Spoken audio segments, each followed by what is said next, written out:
What's going on, guys? Apathetic here, and today we are talking about Redrix's Broadsword. So this weapon is basically the same as Redrix's Claymore, except once you finish the quest to unlock it, it has a chance to drop with random rolls. Pretty cool, I guess. But today I'm here to give you guys my thoughts on the weapon, and most importantly of all, should you grind for it? That's the question we all want to know, right?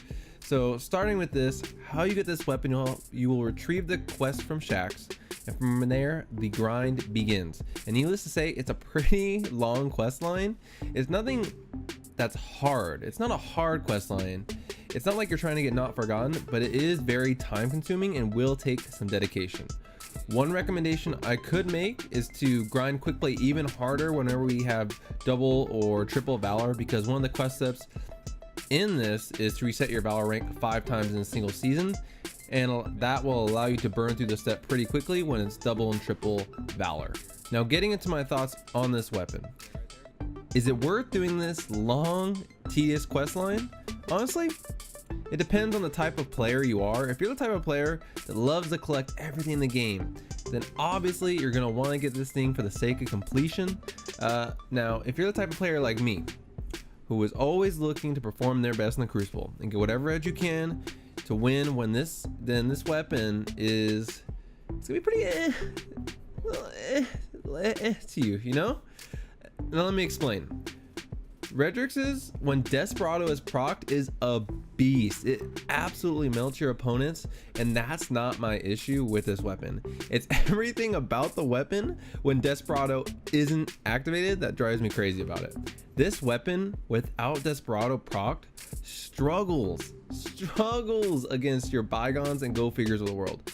It's outranged, has less aim assist, and because of that, sometimes it feels like it takes longer to kill.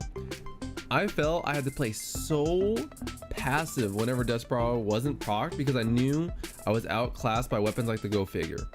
Now, don't get me wrong, the Redrix is a good gun. It's a good gun. Don't get me wrong. But I felt to get that 2-burst kill consistently was a lot harder than it would have been with my Go Figure or Bygones. When I'm using my Bygones, I just melt everything. The gun's disgusting, very prominent in the Crucible, and for good reason. Gun is just so consistent, and it just wrecks, right? Now, the funny thing about this gun is, once I was able to proc Desperado, the way I would play, it'd be like a 180. I was like a different person. I would go from this passive player to running around like a madman, searching for victims to melt with my Desperado because I was so happy it's finally procced and I wanted to just destroy people. But the tough thing about it is, sometimes as the enemies feel the rate of fire when you're trying to hammer them with Desperado, they will just back off until it wears off. Or even worse, sometimes by the time I would proc Desperado, I would already be half health from my previous engagement and would die challenging someone because I have Desperado procced. I'm trying to melt the next person with Desperado, but I'm half health, and then I just get killed by one of the previous pulse rifles I have just mentioned, which is very frustrating. So for me, I'm glad I have this weapon. I don't regret grinding for it, but will I find myself using it over a Bygones or a Go Figure? No, I will not. But let me know down in the comments below, guys. I want to know your guys' thoughts on the Redrix, and if you found it as underwhelming as I did, or if you're using the Crucible and you're really enjoying it. Because honestly, it could just be a taste thing, but for me, this gun does not top the consistency of a Bygones or Go Figure, especially a well-rolled version of those weapons, because with those weapons I can play the same all the time. I don't have to switch my playstyle depending on if I have a certain perk procced or not. So just keep that in mind when you're grinding for this thing. It is a little bit different, but for me, like, I'm not going to use it over any of these weapons I mentioned.